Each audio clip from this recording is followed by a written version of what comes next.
How I started in the industry. Well, I have a lot of family members in the industry. My godfather is James Brown. My stepfather was his kind of first lieutenant, Bobby Bird. My mother, Vicki Anderson, was also on his show. So as a youngster, 5, 6, 7 years old, I was around the music business when they would come to town. Because I was tiny, I could sit actually on the side of the stage while the show was going on and stuff. So it was great to see it from that viewpoint, but it wasn't something that I actually wanted to do. I initially wanted to be a teacher from the beginning. The time that really solidified my place, as it were, the first known for me in the music business, was with the Young Disciples when I first moved to England in 1990, and we had a dance floor hit called Apparently Nothing, and I was working with them, and various people collaborated on the album as well as Paul Weller and others.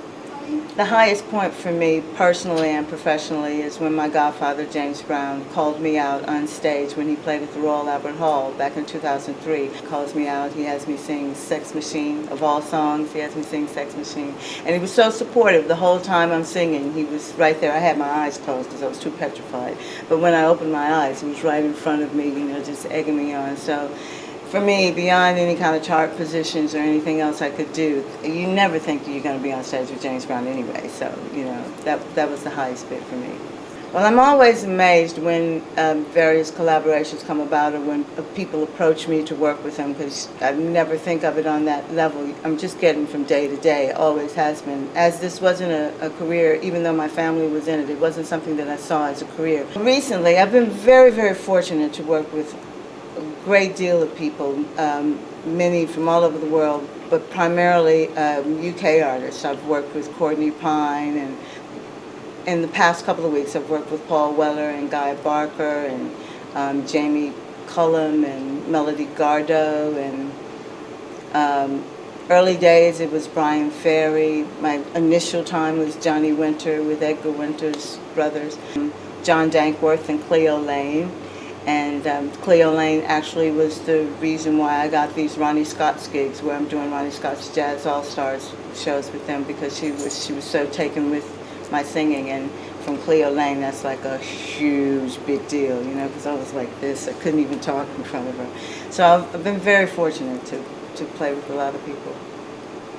Well, in my early days, when I first started, I practiced 5 to 6 hours a day. That didn't always include vocal warm-ups. That was physical movements.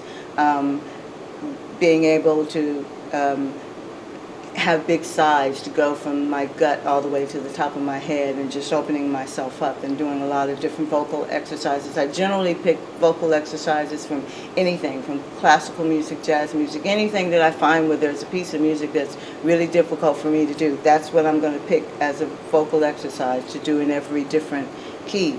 So now it's just a matter of a particular type of throat pastille that I use, and I have a certain type of herbal tea that I use, and I'll warm up earlier in the day, and I'll do a bit at sound check, but I save most of it for later, and then just a couple of mental things to try to remind myself what the lyrics are. For practice, always find a vocal exercise that's the most difficult for you, and then do that in every key for at least an octave or two that you can. Always try and keep your throat warm, and always try and be flexible. I have to kind of actually do this physically, because this is something you can see that I do.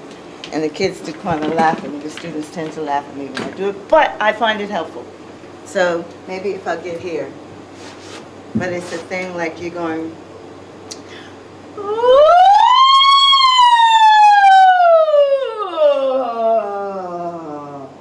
so that's a kind of opening thing.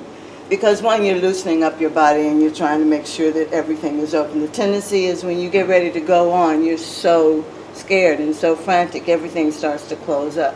So that's one thing I do. Probably not in the dressing room, though, because somebody else might hear you or see you. That's probably something I do at home before I leave. I just did a gig with Paul Weller at Brixton Academy a couple of days ago, and I've worked with him for 14 years, and still every time to get on stage, it's like, oh my gosh, I'm getting on stage, oh.